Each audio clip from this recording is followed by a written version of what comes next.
Hello students, how are you. Welcome to SST की पाठशाला। आज के क्लास में हम लोग डिस्कस करने वाले हैं class 8 chapter 6 history weavers and smelters. इसका पार्ट 1 कवर कर चुके थे हम लोग प्रीवियस वीडियो में, और पार्ट 2 में जो रिमेनिंग पॉइंट था उसके बारे में जानेंगे। इस चैप्टर में दो चीजों के बारे में जानना है, एक तो आयरन एंड स्टील इंडस्ट्रीज के बारे में और एक कॉटन इंडस्ट्रीज के बारे में, कि कॉटन इंडस्ट्रीज कैसे फ्लोराइज हुआ, इंडियन कॉटन इंडस्ट्रीज का क्या इंपॉर्टेंट रोल था पूरे वर्ल्ड में, और इसके बाद आयरन एंड स्टील इंडस्ट्री जो था वो कैसे रिप्लेस कर दिया कॉटन इंडस्ट्रीज को। तो ये सारा चीज हम लोग इस चैप्टर में जानने वाले हैं।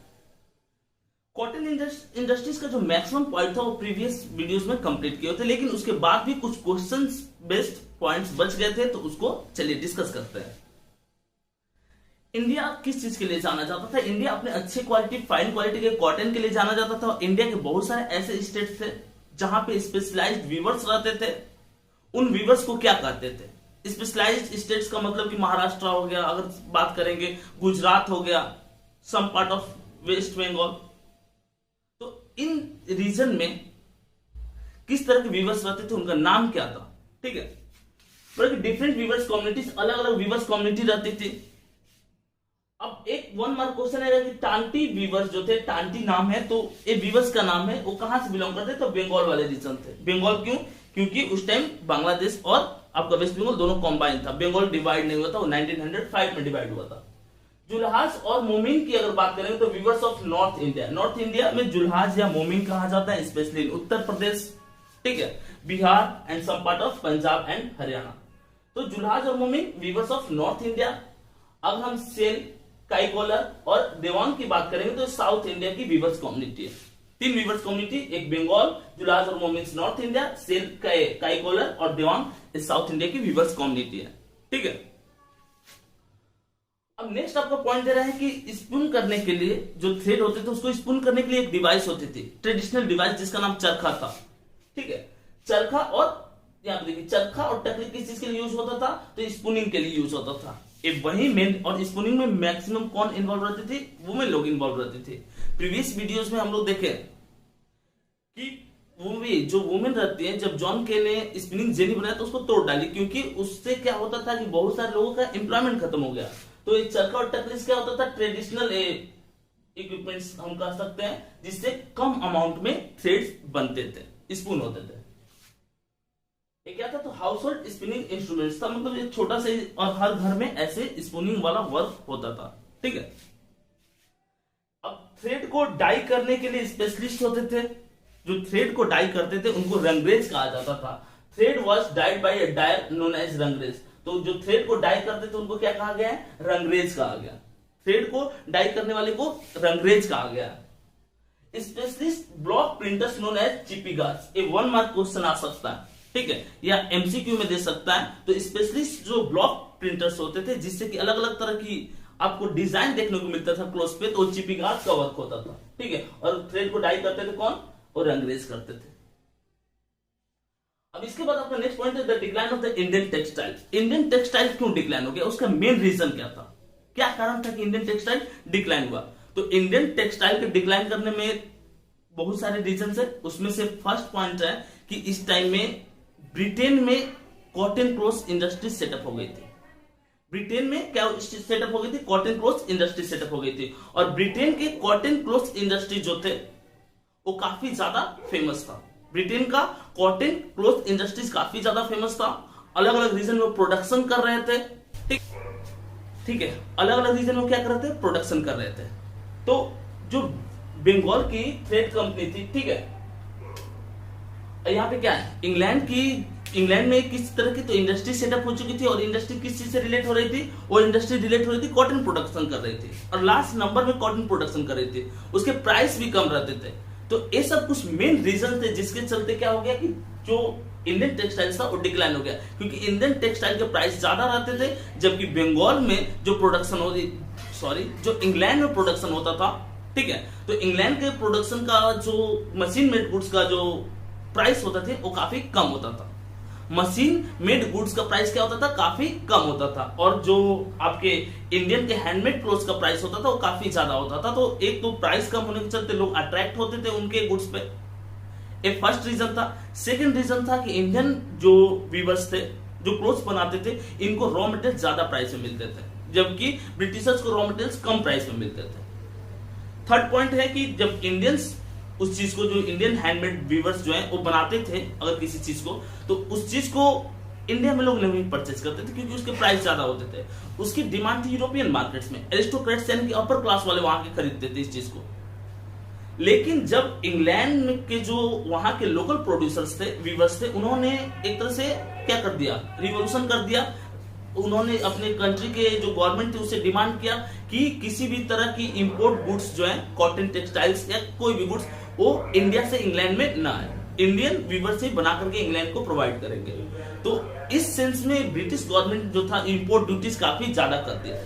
ब्रिटिश गवर्नमेंट क्या करती, इंपोर्ट ड्यूटीज काफी ज्यादा कर दी, और ये मेन रीजन था। ठीक है, और धीरे धीरे क्या हुआ कि जितने भी रॉ मटेरियल्स थे, अच्छे क्वालिटी रॉ मटेरियल्स, वो ब्रिटिशर्स लेकर के चले जाते थे, जिसका कारण था इंडियन टेक्सटाइल्स का डिक्लाइन होना। ठीक है, अगर हम औरंग की बात करते हैं तो औरंग क्या है, a warehouse where goods are collected. औरंग का मतलब एक ऐसा, एक तरह से गोडाउन हम कह सकते हैं, ऐसा जगह जहां पे गुड्स को कलेक्ट किया जाता था, गुड्स को रखा जाता था। ठीक है, वन मार्क क्वेश्चन यहाँ पे भी, मुलमुल और जमदानी। देखिए, मुलमुल और जमदानी क्या है, मुलमुल और जमदानी जो है दो वीवर कम्युनिटी थी, कहां पे थी, वीविंग फ्रॉम बांग्लादेश। ठीक है, तो बांग्लादेश के जो वीवर्स थे वो दो तरह की वीविंग करते थे, जिसको मुलमुल या जमदानी कहा गया। बांग्लादेश यानी कि उस टाइम का इंडिया का पार्ट था। अलग अलग रीजन जो था, अलग अलग तरह के प्रिंटिंग के लिए, अलग अलग तरह के क्लोथ्स बनाने के लिए वो फेमस था। ठीक है, और बांग्लादेश कॉटन टेक्सटाइल के साथ साथ जूट के प्रोडक्शन, जूट से बने हुए गुड्स के प्रोडक्शन के लिए भी जाना जाता है। अब यहाँ पे एक पॉइंट है कि फर्स्ट कॉटन मिल कब सेटअप हुआ। फर्स्ट कॉटन मिल 1854 में बॉम्बे में सेटअप हुआ था, और बॉम्बे को क्या कहा जाता है, Bombay is also known as Manchester of India, इसको इंडिया का मैनचेस्टर कहा जाता है। ठीक है, अब यहाँ देखिए, अब वुड्स क्या था, made in the late 18th century, एक तरह से हार्ड स्टेनलेस स्टील, अभी जो प्रेजेंट डे का है उस तरह से हार्ड मटेरियल होता था, पूरे वर्ल्ड में, इंडिया में वो पाया जाता था, और इससे स्पेशली तलवार बनाई जाती थी, और ये फेमस था साउथ इंडिया में। टीपू सुल्तान को ऐसे वुड्स स्वॉर्ड के साथ देखा गया। जनरली एक फेमस था कर्नाटका वाले रीजन में, जो कि वर्ल्ड में सबसे ज्यादा क्या था उस टाइम का, सबसे अच्छे क्वालिटी का स्टेनलेस स्टील मटेरियल हम कह सकते हैं, जिसमें रस्ट नहीं लगता था, काफी ज्यादा शार्प होता था, काफी हार्ड होता था, जल्दी ब्रेक नहीं होता था। और टीपू सुल्तान, एक वन मार्क क्वेश्चन है कि टीपू सुल्तान किस बैटल के बाद मारा गया था, तो 1799 श्रीरंगपट्टनम जो मैसूर का कैपिटल था उसको बचाते हुए वो मारा गया था। तो वुड्स का प्रोडक्शन क्या होता था, ये बड़े बड़े इंडस्ट्रीज इसके लिए सेटअप नहीं थी, स्मॉल स्केल में इसका प्रोडक्शन होता था।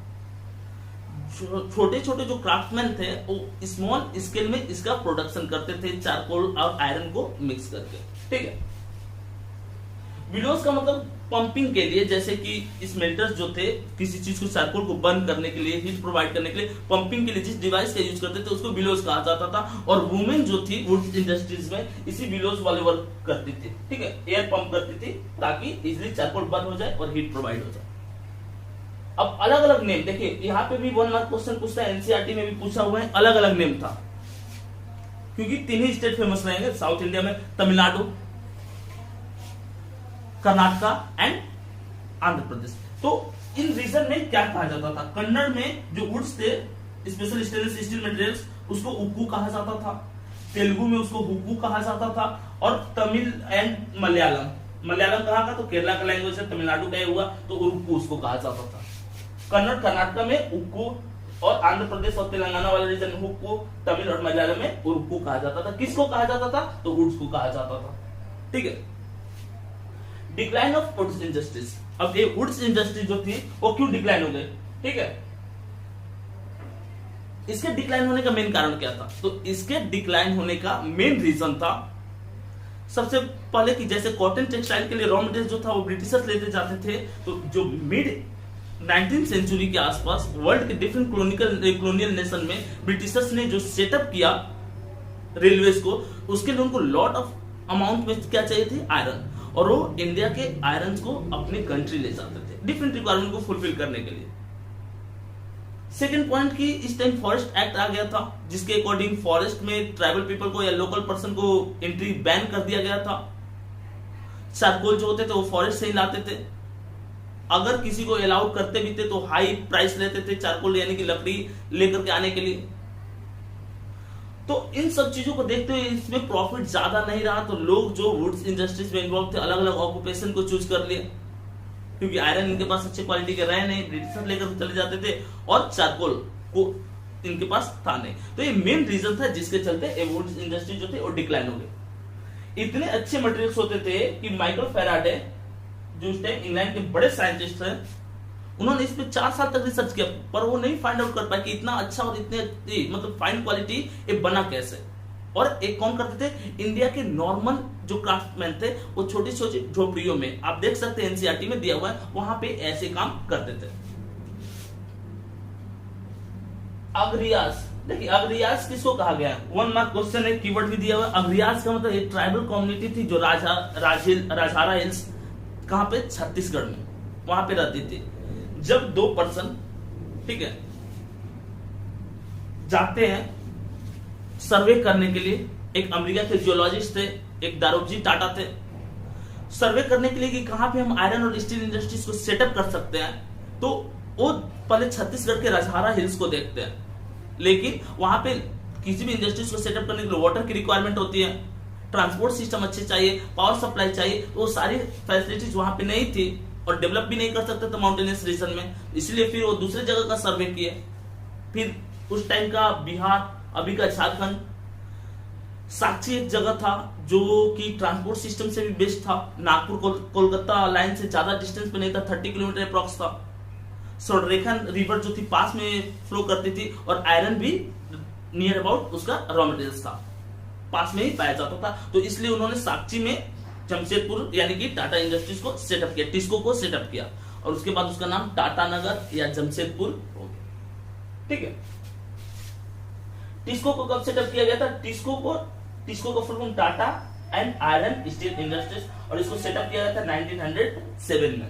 ठीक है, स्लैग हिप्स का मतलब क्या होता है, the waste left when smelting metals, जब मेटल को स्मेल्ट किया जाता है, जब उसको प्योर करने का फॉर्म होता है, उस टाइम में जो लेफ्ट बच जाता है, जो अनवांटेड आपके पास गुड्स बच जाते हैं, उसको स्लैग हिप कहा जाता है। ठीक है, इस तरह से चैप्टर 6 क्लास 8 का हम लोग कवर कर लिए हैं। इसके बाद भी अगर आपको कोई डाउट है तो आप कमेंट करके पूछ सकते हैं।